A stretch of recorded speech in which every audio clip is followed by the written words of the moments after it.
선교하러 나온 지 한 30년쯤 돼서 터키에서 20년 일하다가 에베소에 교회를 세우고 또 후보의 선교사에게 넘겨주고 마다가스카르 가는 지 한 10년쯤 됐습니다. 거기 가서 한 사역 선교사가 한 사람 가서 무슨 큰 일을 하겠습니까? 네, 그냥 하나님께서 주신 은혜대로 한번 잠깐 말씀을 드리고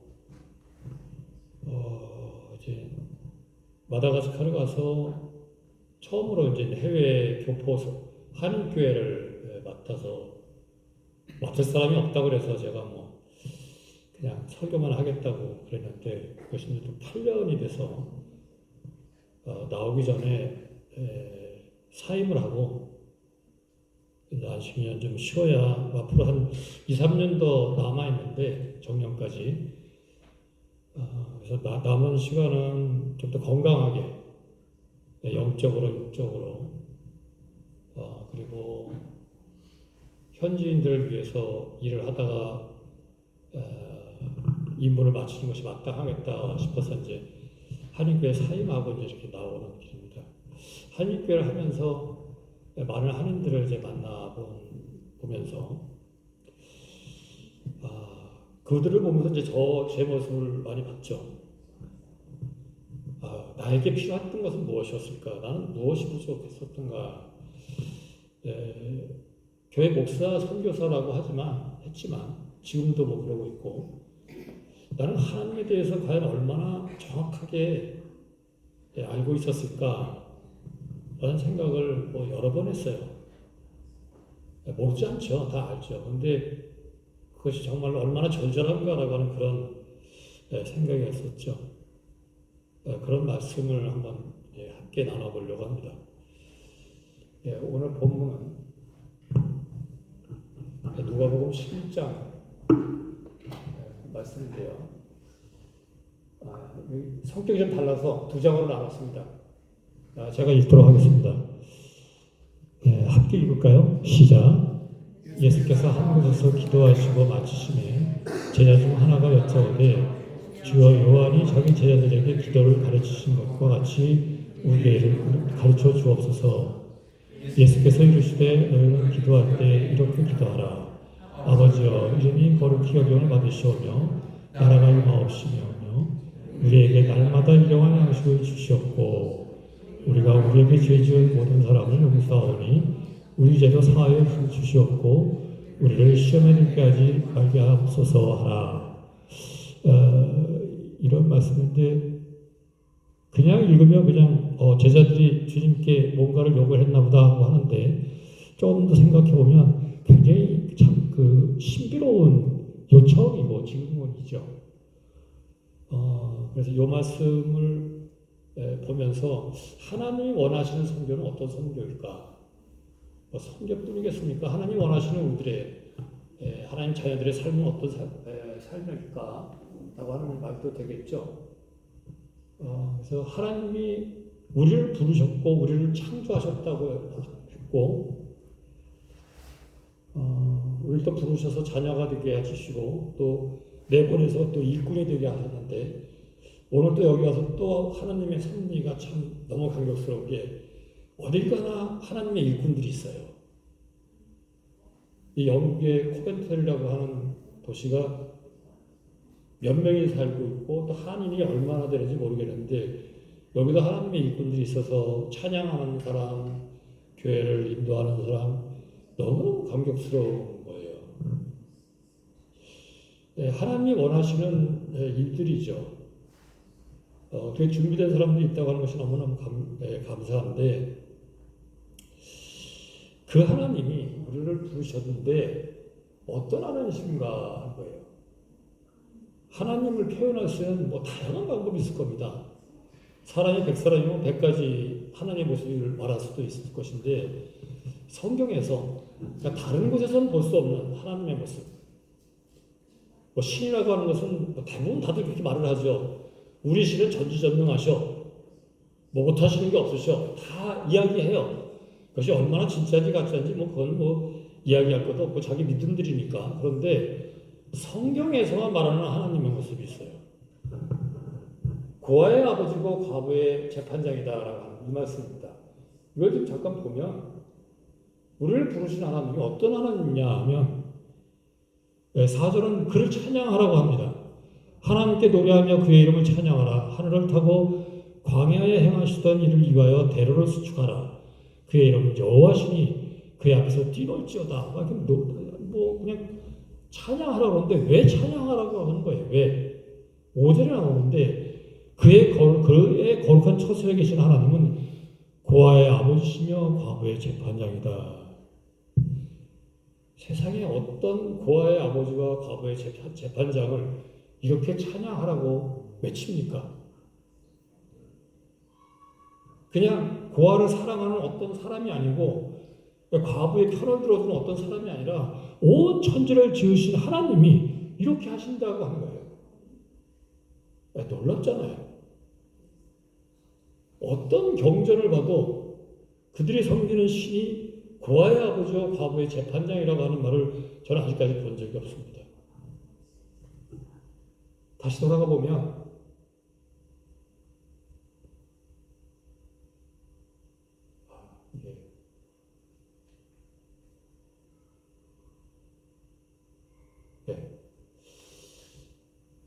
제가 쓰던 기기가 아니라서 링크를 많이 맞춰왔는데 또 실수가 있네요. 보시면서 답답하셔도 이해를 바랍니다. 아무도 관심을 기울이지 않은 소외된 자들의 하나님이다라고 하는 거예요. 우리를 불러주신, 우리를 만드신 하나님, 그런 하나님이에요. 힘 있는 자들의 하나님이 아니고. 반면에 다른 신들은 통치자에 의해서 전해졌습니다. 우리나라에 들어온 유교가 그렇고 불교가 그렇고 그렇죠. 그래서 통치자가 불교를 좋아하면 절을 많이 짓고 또 그걸 억제하면 뭐 그 수묘 억불이라고 유교를 권장하고 불교를 억압하고 이게 통치자에 의한 종교예요. 그런데 그리고 통치를 위한 수단으로 이용을 듣는데 우리를 창조하시고 우리를 부르신 하나님은 그런 분이 아니다라고 하는 거예요. 이들은 힘 있는 자들의 통치의 뿌리와 배경이 되는 신이었지만 우리 하나님은 그렇지 않았습니다. 그 어떤 신도 힘없는 자들의 아픔에 관심을 보이지 않아요. 그래서 천자라고 하는 자들, 파라오라고 하는 자들이 태양의 아들이고 하늘님의 아들이라고 하는 자들이 백성을 마구잡이로 학대할 수 있었던 근거가 여기 있습니다. 근데 성경을 읽으면 그렇게 하면 큰일 나요. 출애굽기 2장 23절 25절을 보면 야훼 하나님은 약한 자들의 이 고통이라고 하는 것은 무슨 고통입니까? 하나님, 저 사람이랑 나랑 똑같은데 왜 저 사람이 나를 개부리듯이 부리나요? 라고 하는 불평등한 세상에 대한 외침이잖아요. 호소잖아요. 근데 하나님 불평하는 것을 별로 안 좋아하시는데 이렇게 불평등한 상황을 하나님께 고발하는 것에 대해서는 화를 안 내세요. 오히려 관심을 보이신다라고 말해주고 있습니다. 보면 여러 해 후에 애굽 왕은 죽었고 이스라엘 자손은 고된 노동으로 말미암아 탄식하며 부르짖으니 이스라엘 백성이 탄식하며 부르짖었어요. 그 고된 노동으로 말미암아 부르짖는 소리가 하나님께 상달된지라 하나님이 그들의 고통 소리를 들으시고 왕의 소리를 들으시는 분이 아니에요. 고통당하는 백성들의 소리를 들으시는 하나님이에요. 하나님이 아브라함과 이삭과 야곱에게 세운 그의 언약을 기억하사 하나님이 이스라엘 자손을 돌보셨고 하나님이 그들을 기억하셨더라.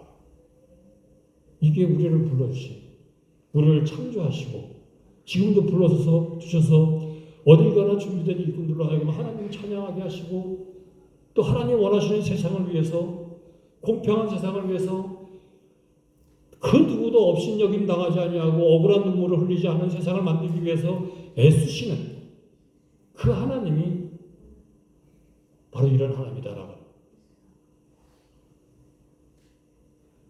자, 그래서 이런 하나님을 위에서 무슨 일을 할 수 있을까라고 이제 마다가스카르 가서 여기저기 뭐 언어 공부한다고 오지에도 가서 몇 개월 있었고 그러면서 결국에는 우리에게 이제 주신 환경 속에서 찾아낸 것이 이런 사역이었었어요. 이분들은 쓰레기 매립장에서 미혼모로 살고 계신 분들이에요. 거기 문화가 우리랑은 좀 많이 달라서 남녀가 물론 다 그런 건 아닙니다. 이제 뭐 좀 그 경제 사정이 어려운 분들이 주로 이제 그렇게 사는데 남녀가 만나서 이제 같이 살기 시작해요. 그러다가 여자가 배가 불러오면 남자가 도망가요. 근데 그걸 도망간다고 생각하지 않고 떠나요, 그냥. 그러면 이분들이 이제 그 배가 조금씩 다 불렀죠. 노동력이 떨어지니까는 쓰레기 더미를 뒤져서 뭐라도 찾아서 하루에 우리 돈으로 한 1,000원 정도 가지고 먹고 살기도 어렵죠. 요새 한 깡통 쌀 한 깡통이 큰 깡통이 아니고 코카콜라 캔보다는 조금 넓고 높이는 그거의 한 3분의 1쯤 되는 깡통.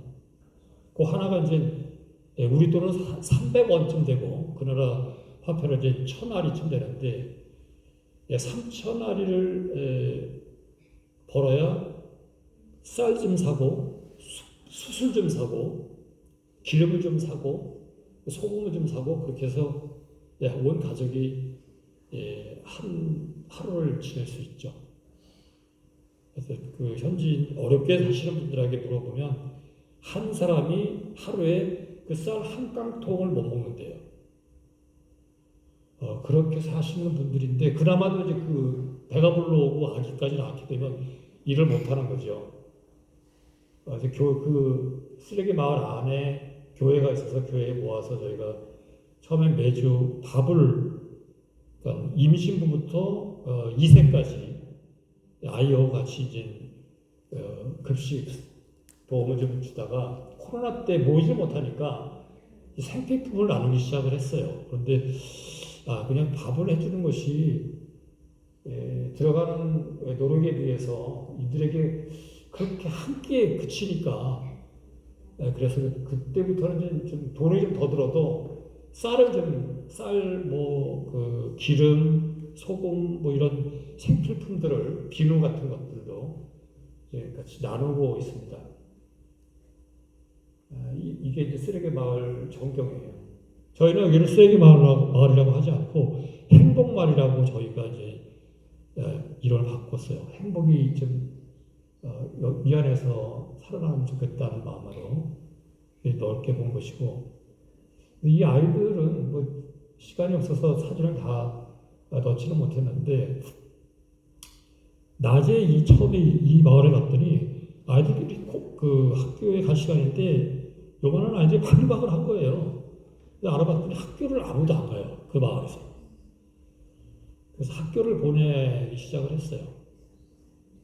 지금 한 7, 8년쯤 됐는데 처음에는 출생신고도 안 돼 있어가지고 출생신고를 만들어서 호적을 만들어서 학교를 보내는데 처음에는 아이들을 안 보내겠다는 사람도 제법 있었죠. 얘네들이 이렇게 쓰레기 더미에서 뭐라도 주워오면 그래도 몇백 원이라도 벌 수 있으니까. 근데 그것도 못하니까 안 보내겠다 그래서 등록금 다 내고 이제 포기한 적도 있었는데 조금씩 마을이 변화를 시작을 해서 지금은 여기에서 노는 아이들이 하나도 없습니다.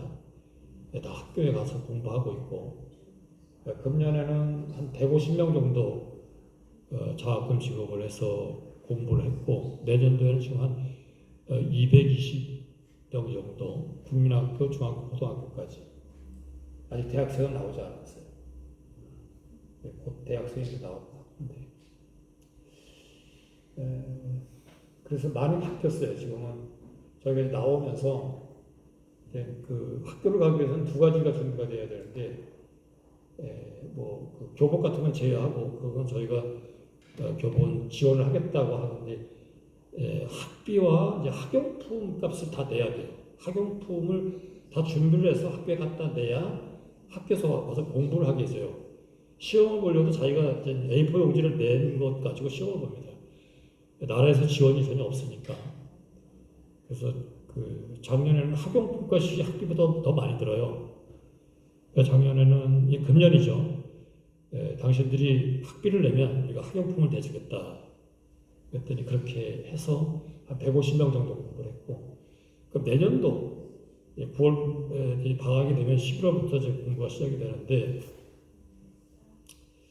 이번에 당신들이 학용품을 준비하셔. 우리가 학비를 준비할 테니까.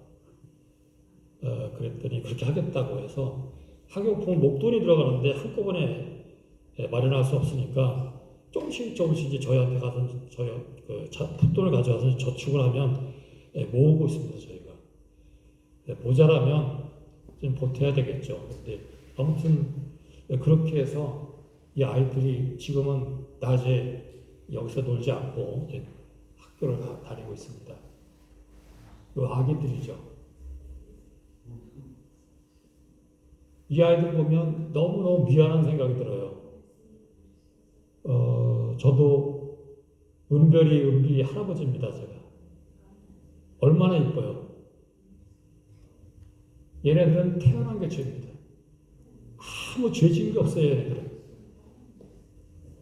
여기서 이렇게 어렵게 아이들이 죽어도 왜 죽었는지 몰라요. 그냥 죽은 거예요. 무슨 죄를 했습니까? 얘네들이 그냥 태어나 보니 말라가시로 태어나서 이렇게 쓰레기 마을 안에서 태어났고 학교도 못 가고 있었고, 뭐 이제 일반 학교를 보냈는데 당연히 일반 학교를 가죠. 국민학교 보냈는데 냄새 난다고 막 항의가 들어오고 막 계속 그랬었죠. 지금도 문제가 생기면 이 쓰레기 마을에서 온 아이들 좀 특별 대우를 받습니다. 좋지 않은 대우죠. 일반 가정에서 온 아이들이라면 함부로 그렇게 못할 짓들을 막 하죠. 저희 가서 또 좀 싸우고 그러기도 하는데, 아무튼 참 안타까운 일들이 벌어지고 있습니다.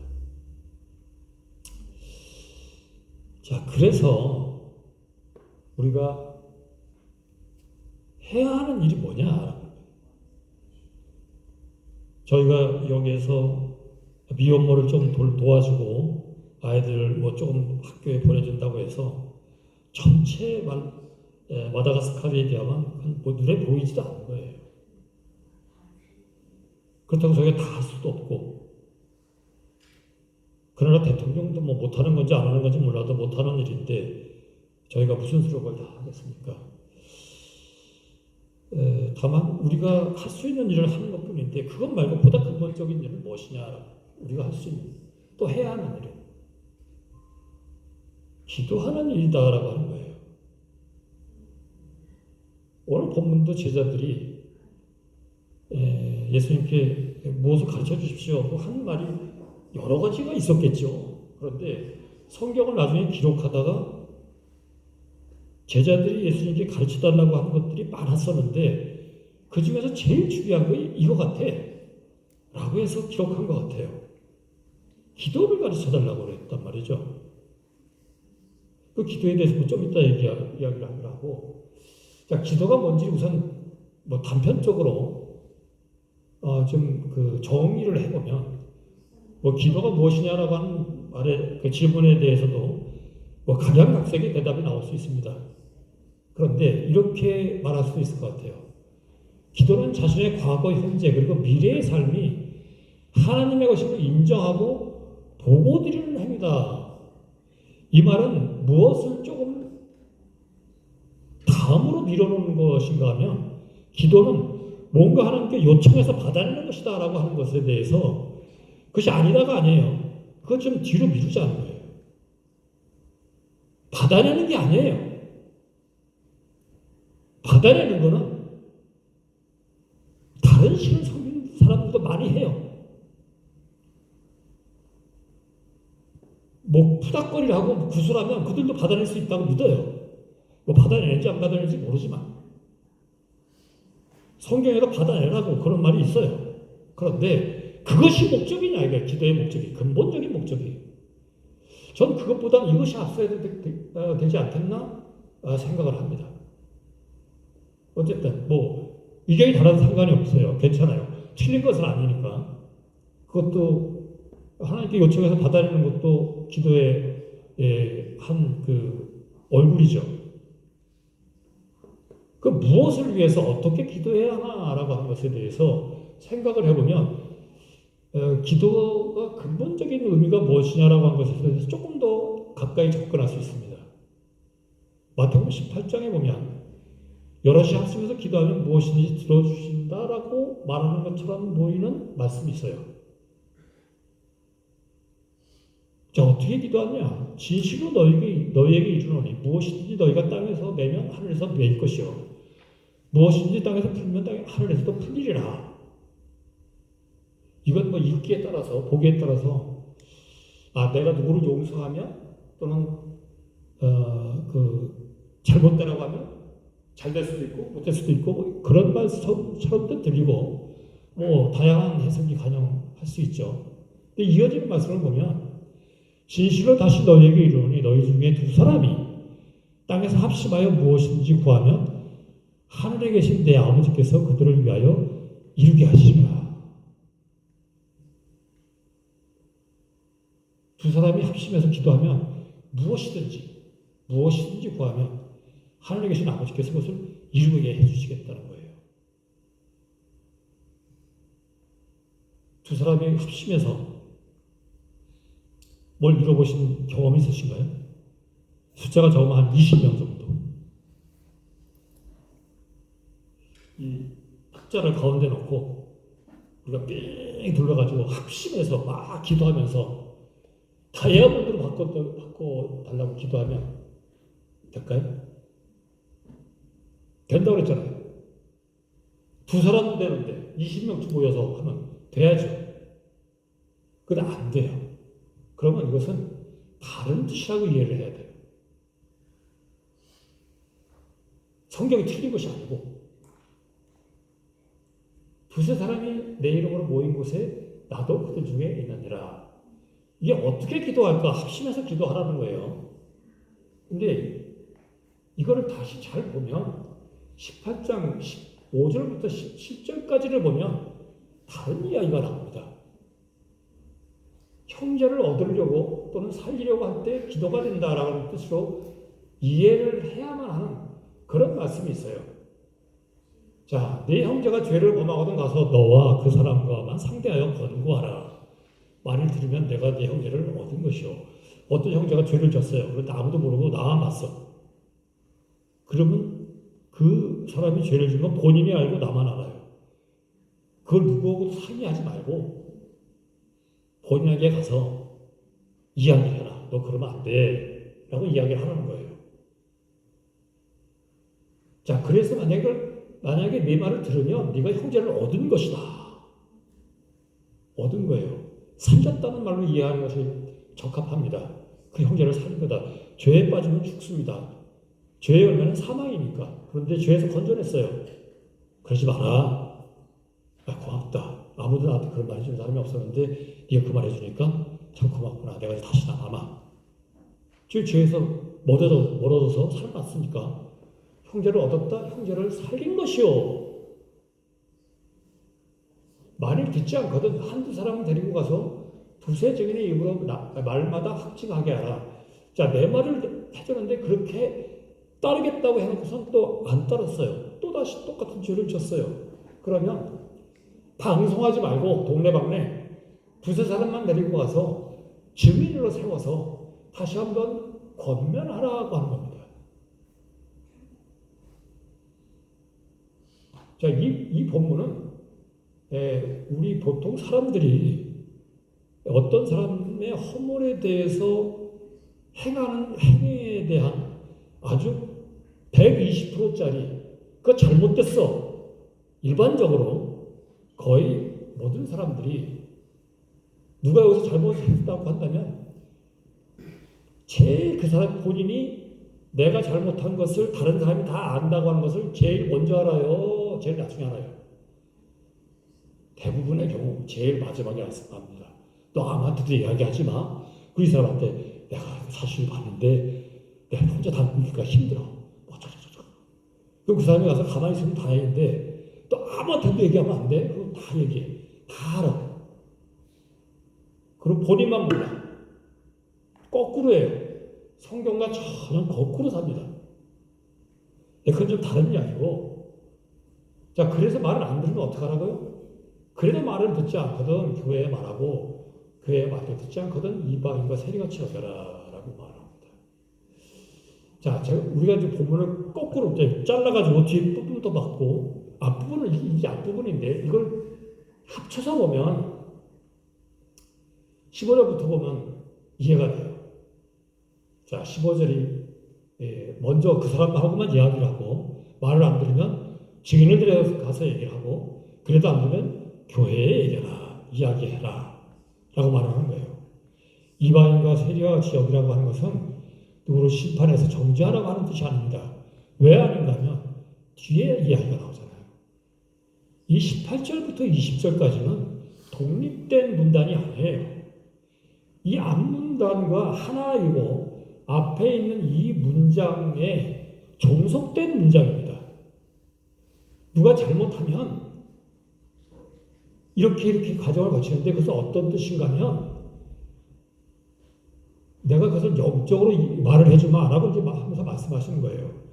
무엇이든지 너희가 땅에서 매면 하늘에서도 매일 것이요 무엇이든지 땅에서 풀면 하늘에서도 풀리리라. 이게 그러면 우리 성도들에게 하나님이 매란 소리입니까? 풀란 말입니까? 풀란 말씀이잖아요.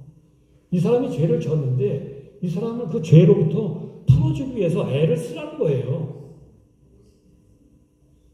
자, 그래서 19절 결정적으로 진실로 다시 너희에게 이르노니 너희 중에 두 사람이 땅에서 합심하여 무엇인지 구하면 이 사람이 지은 죄가 무엇이든지 이 사람을 용서해 주시고요. 이 사람이 다시는 그 죄를 짓지 않도록 도와주세요. 붙잡아 주세요. 지켜주세요. 인도해 주세요.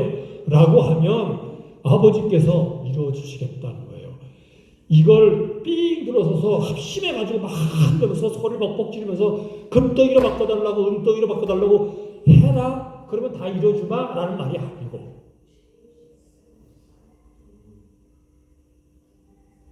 두세 사람이 모인 곳에는 나도 그들 중에 있느니라. 얼마나 기쁘시겠어요 하나님이. 이게 두세 사람이 내 이름으로 모인 곳에 모여서 뭐해요? 그냥 유언비어 말하고 저 사람 여기 자리에 없는 사람 이야기 갖고 와가지고 소곤 그럴 때 하나님이 함께 계시겠습니까? 계시다고 떠나겠죠.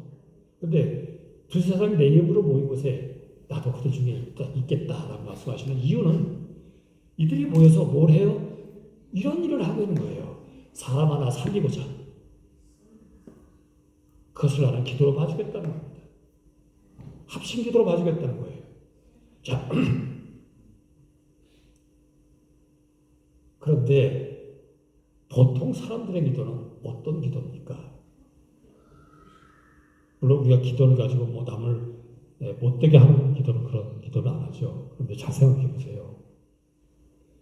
평등한 세상이 아닌 나를 위한 불평등한 세상을 위한 간구를 하지는 않는가? 하나님 이거 해주세요, 저거 해주세요, 막 그거 좋아요, 나쁘지 않아요. 그런데 한 번 더 한 가지 더 생각해야 될 것은 애굽에서 고통당하던 이스라엘 백성들이 불평등한 환경 속에서 하나님께 막 울부짖던 그걸 생각하면서 혹시 내가 하나님께 나만을 위한 그 무엇을 요구해서 불평등한 세상을 만들어달라고 하나님께 졸라대는 것은 아닌가? 라고 하는 생각을 반드시 해야 되는 겁니다. 그 하나님은 우리 하나님이 아니에요. 그 사람은 엉뚱한 하나님을 믿고 있는 거예요. 무당 찾아가서 푸닥거리 하는 사람이 믿는 그 귀신을 믿는 것일 수도 있어요. 본인은 모르지만. 그러니까 하나님을 정확하게 알아야 된다고 하는 말씀을 처음에 드린 거예요. 우리 하나님은 불평등한 세상이 평등하게 되게 하시려고 높은 산을 깎아서 골짜기를 메어서 평탄한 길을 만드시겠다고 하시는 분이잖아요. 그런데 나만을 위해서 뭘 해주세요? 그럼 우리를 창조하시고 우리를 불러주시고 우리를 사람 되게 하시고 일꾼 만들어주신 하나님이 아닙니다. 그러니까 응답이 안 오는 거예요. 아무리 삥 둘러서 서서 합심해서 기도를 해도 이것이 금덩이로 안 바뀌는 이유가 오늘 봤잖아요. 안 바뀌어야 당연한 거예요. 왜? 우리를 창조하시고 우리를 부르신 하나님은 그런 하나님이 아니시니까 당연히 안 들어주시는 거죠. 불평등한 세상을 위해서가 아니라 평등한 세상을 위해서 우리를 불러주셨고 하나님도 그 세상을 위해서 일하시고 심지어는 죄인을 위해서 자기의 생명을 버리신 그런 하나님이신데 또다시 불평등한 세상을 만들어달라고 기도를 하면 얼마나 하나님이 어처구니가 없으시겠습니까?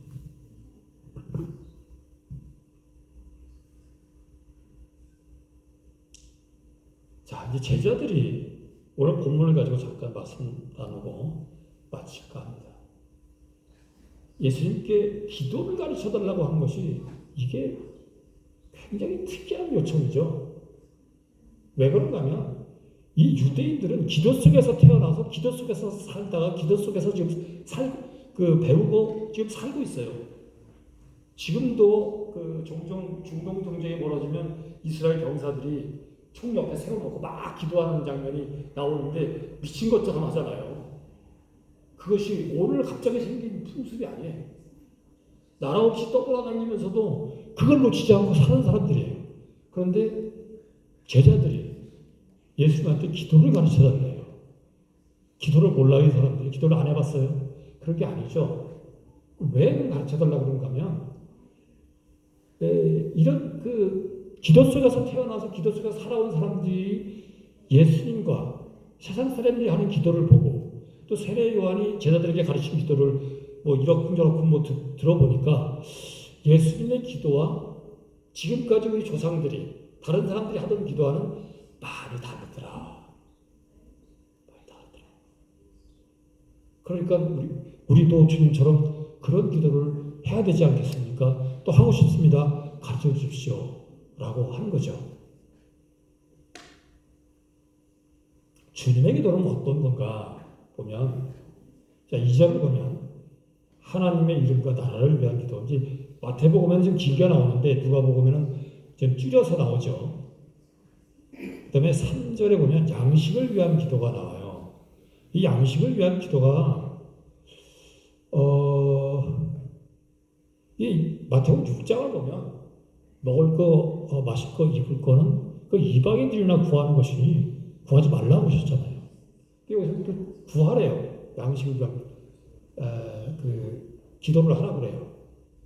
그러면 둘 중에 하나 틀린 건가요? 틀린 것이 아니고 이 양식이라고 하는 것은 그 생명이라고 하는 운용법이라고 할 수 있어요.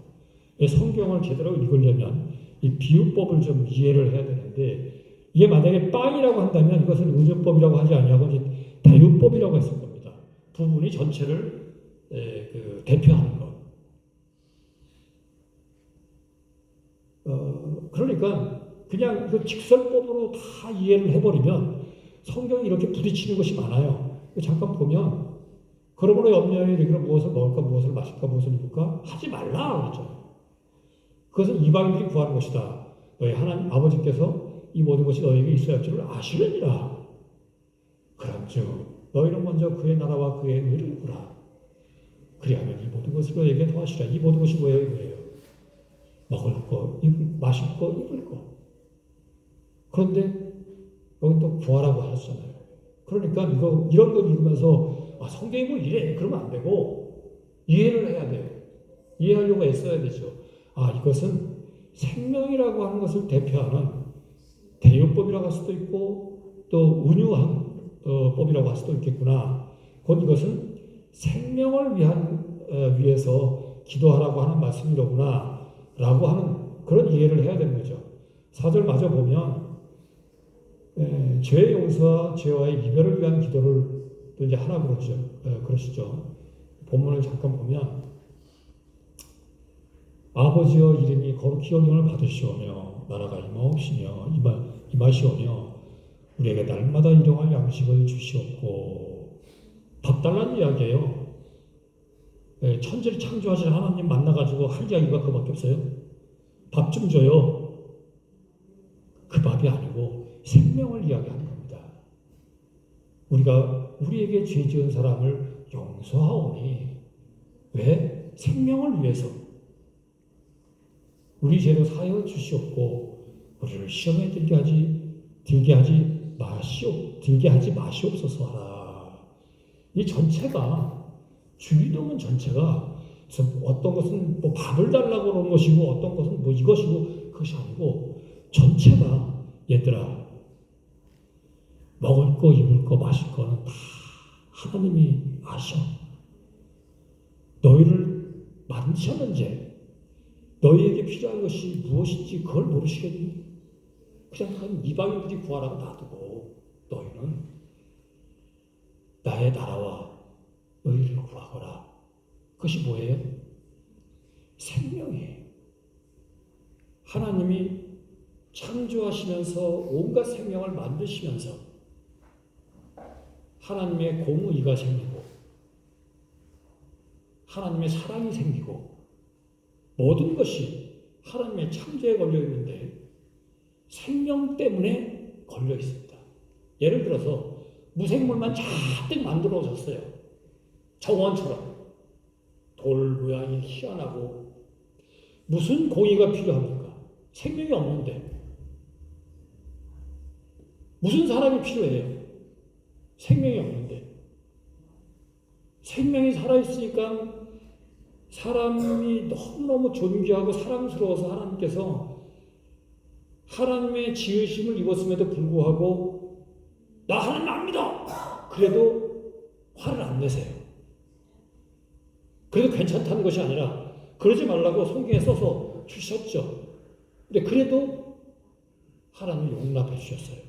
용납이라는 것이 뭐 괜찮다가 아니라 그렇게 해도 급사를 당하지 않아요. 벼락을 맞지 않아요. 그게 생명의 특징이에요. 그래서 사랑도 있고 기쁨도 있고 슬픔도 있고 미움도 있고 그런 거예요.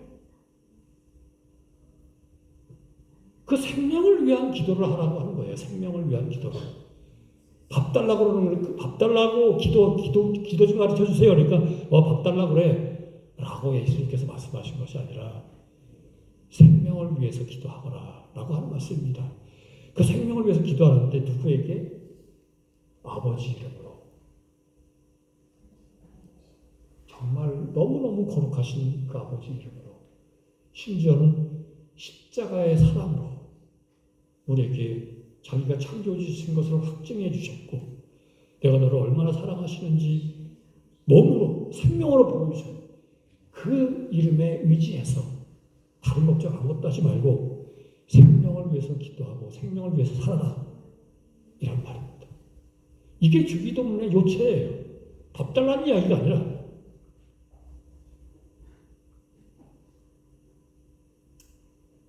자, 그래서 정리하면 창조주의 영광과 그 뜻을 따르는 생명을 위한 기도를 말한다라고 정리할 수 있습니다. 그러니까 제자들이 뭔가 우리 열심히 평생을 기도를 했는데 예수님이 하는 기도와는 좀 다른 것 같아 라고 해서 예수님께서 생명을 위한 기도를 하라고 하시고 그것은 이제 이렇게 정리할 수 있다라는 그런 말씀입니다. 자, 정리를 해보겠습니다. 성도에게 허락된 거룩한 권리와 의무가 있어요. 많지만 두 가지만 요약하자면 하나님의 말씀을 읽을 권리와 의무가 있습니다. 이건 권리예요. 그리고 반드시 해야 되는 의무예요. 하나님의 말씀을 통해서 하나님이 누구신지 알아야 돼요. 그냥 들은 풍월로 그냥 하나님이 이런 분이래가 아니라 이거를 내 눈으로 내가 소리내서 읽든 모르고 읽든 읽으면서 깨우쳐야 돼요. 이 말씀은 살아있어서 심령을 쪼개기까지 한다 그랬잖아요. 각자의 이해할 수 있는 범위 내에서 하나님께서 알려주신단 말이죠.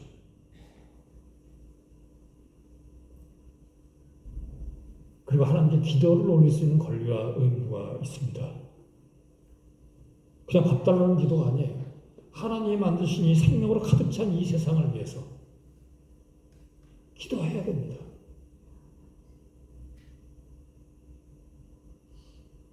그것은 하나님이 기뻐하시는 세상이에요. 하나님이 이렇게 내려다보시면 하고, 우리 언어로 이제 내려다보시는 거죠. 그냥 보기만 해도 흐뭇하고, 가는 데마다 찬양 사역자들이 나와서 찬양을 드리고, 기도하고, 말씀이 선포되고, 하나님 보시기에 얼마나 흐뭇하시겠습니까? 이런 세상을 위해서 무엇을 해야 되겠느냐? 이거를 먼저 해야 되고, 누구도 소외와 억울함을 당하지 않고 하나님의 거룩한 형상을 유지하면서 살 수 있는 세상을 위해서 성경을 읽어야 합니다.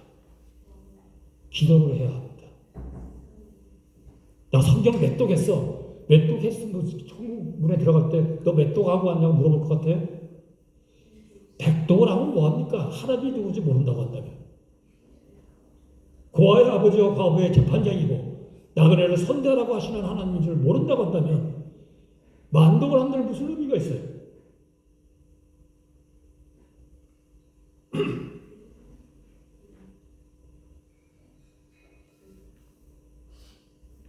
고린도서 1장 22절에서 24절에 보면 복음에 대한 아주 적절한 진술이 나옵니다.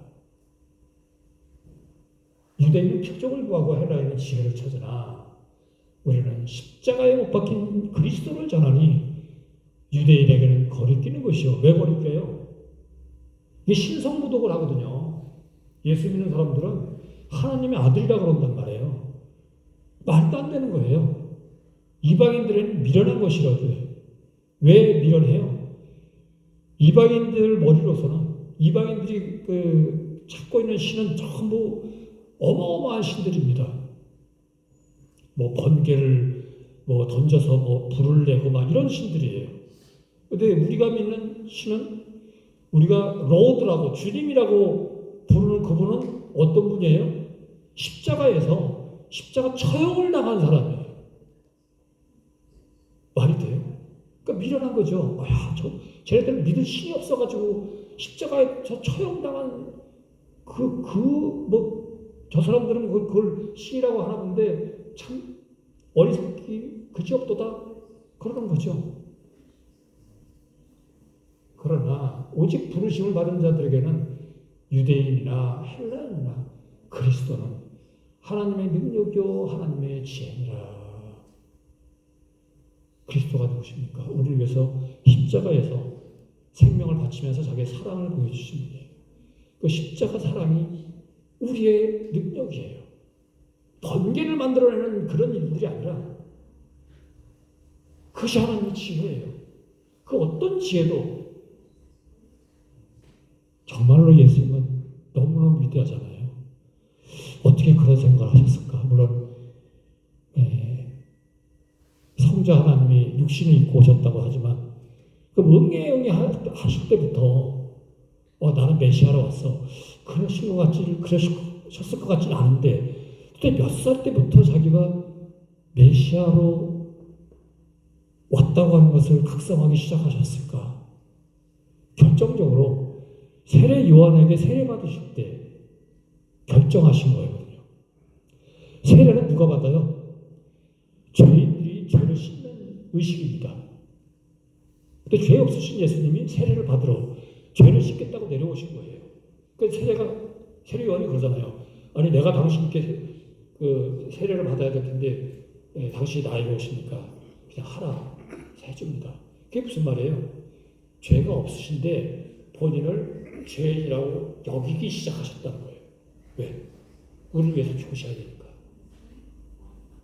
그때가 연세가 한 30세쯤 되셨다고 그러는데 언제부터 그것을 각성하기 시작하셨을까?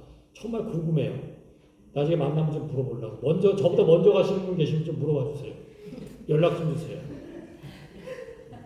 응애응야고 똥 싸고 기저귀에다 똥 싸면서 나는 메시아로 와서 그러지는 않으셨을 거 아니에요.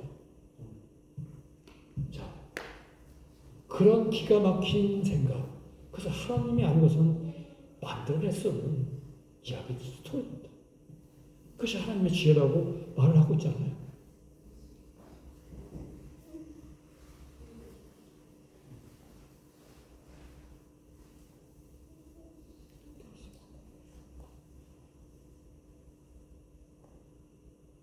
자, 그래서 말씀과 복음의 확신 속에서 하나님과 늘 함께 하시기 바랍니다. 여러분, 하나님을 믿는 게 기적일까요? 하나님을 안 믿는 게 기적일까요? 제 생각에는 하나님 안 믿는 게 기적 같아요. 제 평생에 어느 것 하나도 우연히 생긴 것이 없었습니다. 저는 그 소풍 가면 보물섬, 보물찾기 할 때 종이를 맞췄잖아요. 보물은 고사하고 그 종이도 못 찾았었어요, 저는. 뭐 종이를 많이 찾아가지고 막 번호가 그 적힌 종이를 많이 들고 있는 친구들도 있었는데, 전 평생 그 보물찾기 종이를 못 찾은 사람입니다. 우연이 없었어요. 그런데 이 기기묘묘한 세상이 우연히 생겼다고요? 그렇게 생각하는 것이 기적 아니에요? 꼭 봐야 믿어요? 본 걸 뭐하러 믿어요? 이게 제 손에 들어있는 게 그 아이폰인지 믿으십니까? 그럼 아멘 하면 바보죠. 뭘 믿어 믿기는 보면 그 아이폰인데. 그런 건 믿는 게 아니에요. 그냥 보고 아는 거죠. 근데 그 큰 하나님께서 이 큰 우주를 만드시고, 뭐 우주로 볼 것도 없어요. 우리 몸속에 얼마나 신비한 것들로 가득가득 채워져 있는지, 뭐 대충 생물학 쪽에 관심 있는 분들은 몇 가지만 이야기해도 알 수 있잖아요. 우리 몸속에 있는 핏줄이 지구를 작게 잡으면 한 바퀴 돌고, 그 실핏줄까지 모세혈관까지 계산하면 2바퀴 반 돈답니다. 우리 몸속에 있는 핏줄이. 한번 찾아보세요. 그게 나와요. 뭐 그건 아주 간단한 거예요. 그런 것이 어떻게 저절로 우연히 왠지 모르게 나왔다고 할 수 있어요. 그렇지 않습니다. 이 모든 것에 주인이 계십니다. 그 하나님과 함께하는 삶이야말로 복된 삶이 아니겠어요? 하나님의 복음으로 평등 세상과 생명을 위해서 기도하면서 사시길 간절히 바랍니다. 기도하겠습니다. 하나님 감사합니다. 하나님이 세상을 만드시고 그 세상 가운데 사람을 지으셨는데 이 사람이 참 말을 안 듣습니다. 그럼에도 불구하고 귀한 하나님의 형상을 넣어주셔서 그것을 간섭하지 아니하시고 그러지 말라고 계속해서 타이르시다가 말을 안 들으니까 내가 너를 대신해서 죽으니까, 그래서 네 죄를 씻어줄 테니까 나를 보고 고맙다는 마음이 들거든 죄를 짓지 말고 살도록 하라 하신 그 사랑에 다시 한번 무릎을 꿇습니다. 그러나 세상은 여전히 불평등이 마치 일반적인 것처럼, 당연한 것처럼 그렇게 돌아가는 세상 가운데 저희가 있습니다. 하나님의 말씀을 듣습니다. 내가 이런 세상을 바라서 세상을 만들었겠니? 모두가 행복하게 사는 세상, 억울한 눈물을 흘리지 않아도 되는 세상, 욕먹지 않아도 되는 세상을 위해서, 그래서 모두가 하고 싶은 일을 하면서 행복을 누리면서 사는 세상을 원해서 만들었는데 너희가 나를 좀 도와줄 수 없겠니? 라고 말씀하시는 것을 듣습니다. 주여, 하나님이 만드신 생명을 위해서 기도하게 하시고 그 세상을 위해서 기도하고 말씀으로 힘을 얻고 살게 하여 주옵소서. 온 세상을 다 만질 수는 없지만 내 손에 닿는 곳에 하나님의 손길이 되고 하나님의 발길이 되어서 불평등한 것을 조금씩 고쳐나가고 슬픔과 어둠이 깊은 곳에 기쁨과 빛이 들어갈 수 있도록 일하며 살다가 주님께서 부르시는 날 춘추에 올라갈 수 있는 그런 인생들이 다 되게 하여 주옵소서. 예수님 이름으로 기도드립니다. 아멘.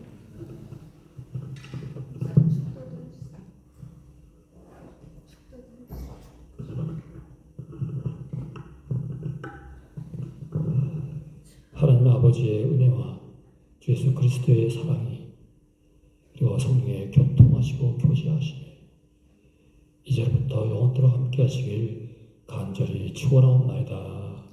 아멘.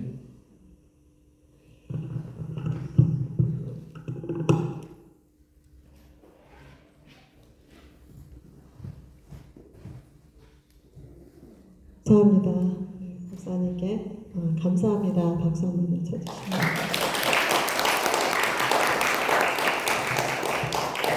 너무 좋은 메시지 너무 좋았어요. 마음을 울리는 그런 메시지였던 것 같아요. 생각할 수 있게 해주신 것 같아요. 메시지가. 감사합니다. 우리 예배 마쳤고 이제 홀에 가서 식사하도록 하겠습니다.